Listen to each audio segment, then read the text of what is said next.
Hello friends, இன்னைக்கு நம்ம cook with குட்டிலிங்க ஒரு வித்தியாசமான முட்டை தோசை தான் பார்க்க போகிறோங்க.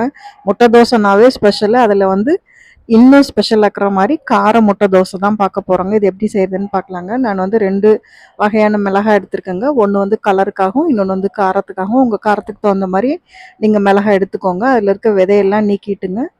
இது மாதிரி சுடு தண்ணியில் வந்து ஒரு 10 நிமிஷத்துக்கு முன்னாடி ஊற வச்சுடுங்க. இந்த மிளகாய் நல்லா ஊறிடுச்சுங்க. ஊறினா தான் நமக்கு விழுதா பட்டு மாதிரி அரைக்க முடியுங்க. அதுக்காக தான் கொஞ்சமாக புளிங்க, கொஞ்சம் சின்ன வெங்காயம், ஒரு கம்மியாக வந்து பூண்டுங்க. சின்ன வெங்காயம் வந்து அதிகமாக இருக்கணுங்க, பூண்டு வந்து கம்மியாக இருக்கணுங்க. இது கூட வந்து உப்பு சேர்த்து கொஞ்சமாக நான் கருவேப்பிலை போட்டிருக்கேங்க. உங்களுக்கு தேவைன்னா கருவேப்பிலை வச்சுக்கோங்க, இல்லைன்னா தேவையில்லைன்னா விட்டுறலாங்க, ஸ்கிப் பண்ணிக்கோங்க. இது வந்து நல்ல பேஸ்ட் மாதிரிங்க, கண்மை மாதிரி நல்லா சூப்பராக அரைச்சி எடுத்துட்டு வந்துடலாங்க. இப்போ அதை வந்து எப்படி பேஸ்ட் மாதிரி அரைக்கிறதுன்னு பார்க்கலாங்க. இது வந்து நல்லா நைஸாக அரைச்சிக்கணுங்க. இப்போ கல் நல்லா சூடாயிடுச்சுங்க, சட்னியாக அரைச்சாச்சு. இப்போ எப்படி வந்து தோசை ஊற்றுறதுன்னு பார்க்கலாங்க. நம்ம வீட்டில் அரைச்ச மாவு தான், எப்பவும் போல் சாதா மாவு தாங்க. இதை வந்து நல்லா இது மாதிரி ஒரு டபரா மாதிரி ஃப்ளாட்டான ஒரு குண்டா எடுத்துங்க, ஸ்ப்ரெட் பண்ணிக்கோங்க. அப்போ நைஸாக ஸ்ப்ரெட் பண்ணிக்கிட்டோம்னா நமக்கு கிறிஸ்பியாக கிடைக்குங்க. அதுக்காக தான். உங்களுக்கு வேணா நைஸாக ஊற்ற முடியும்னா டபரா இல்லாமல் கூட ஊற்றிக்கோங்க. இப்போ நம்ம அரைச்சோம் இல்லைங்களா அந்த சட்னி, கார சட்னி, அதை வந்து நடுவில் வச்சுட்டுங்க. இது மேலே நல்லா வந்து தோசை ஃபுல்லாக படுற மாதிரி இது மாதிரி தோசை கரண்டிலேயே ஸ்ப்ரெட் பண்ணிக்கோங்க.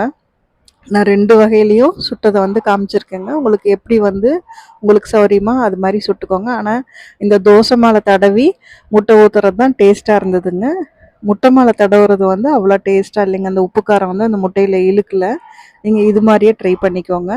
இப்போ ஒரு முட்டையை வந்து நல்லா உடச்சி விட்டுட்டுங்க, அதையும் வந்து அந்த சட்னி மேலேயே ஃபுல்லாக ஸ்ப்ரெட் ஆகுற மாதிரி தடவி விட்டுருங்க. இப்போ உங்களுக்கு தேவைப்பட்டால் கொஞ்சம் வந்து இந்த முட்டைக்கு மேலே வந்து உப்பு கூட கொஞ்சமாக போட்டுக்கலாங்க, இல்லை சட்னியில் இருக்க உப்பே போதுனாலும் அப்படியே விட்டுடலாங்க. மேலே வந்து கொஞ்சமாக எண்ணெய் விட்டுங்க, முருகை விட்டு எடுத்துட்டோம்னா நம்மளோட கார முட்டை தோசை வந்து சூப்பராக ரெடி ஆகிடுங்க. இது மாதிரி நீங்கள் ஒரு தடவை ட்ரை பண்ணி பாருங்கள். அப்புறமா வந்து இதே மாதிரி தான் செய்வீங்க, அவ்வளோ டேஸ்ட்டாக இருக்குங்க.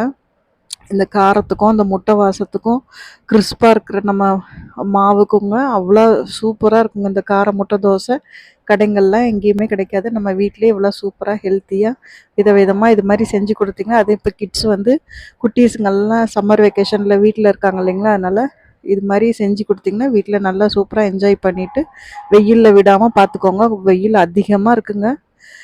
இப்போ இது மாதிரி பாருங்கள், இது வந்து முட்டை மேலே வந்து இது பாருங்கள், முட்டை மேலே வந்து சட்னி தடவுனதுங்க. இது ஆனால் ஒயிட்டாக தான் இருக்குங்க. ஆனால் அந்த வீடியோ நான் எடுக்கலைங்க. இப்போ பாருங்கள், நம்ம முட்டை தோசை வந்து சூப்பராக ரெடி ஆயிடுச்சு. கார முட்டை தோசை நீங்களும் ட்ரை பண்ணி பார்த்துட்டு ஃப்ரெண்ட்ஸ்க்கும் ஷேர் பண்ணுங்கள். தேங்க்யூ.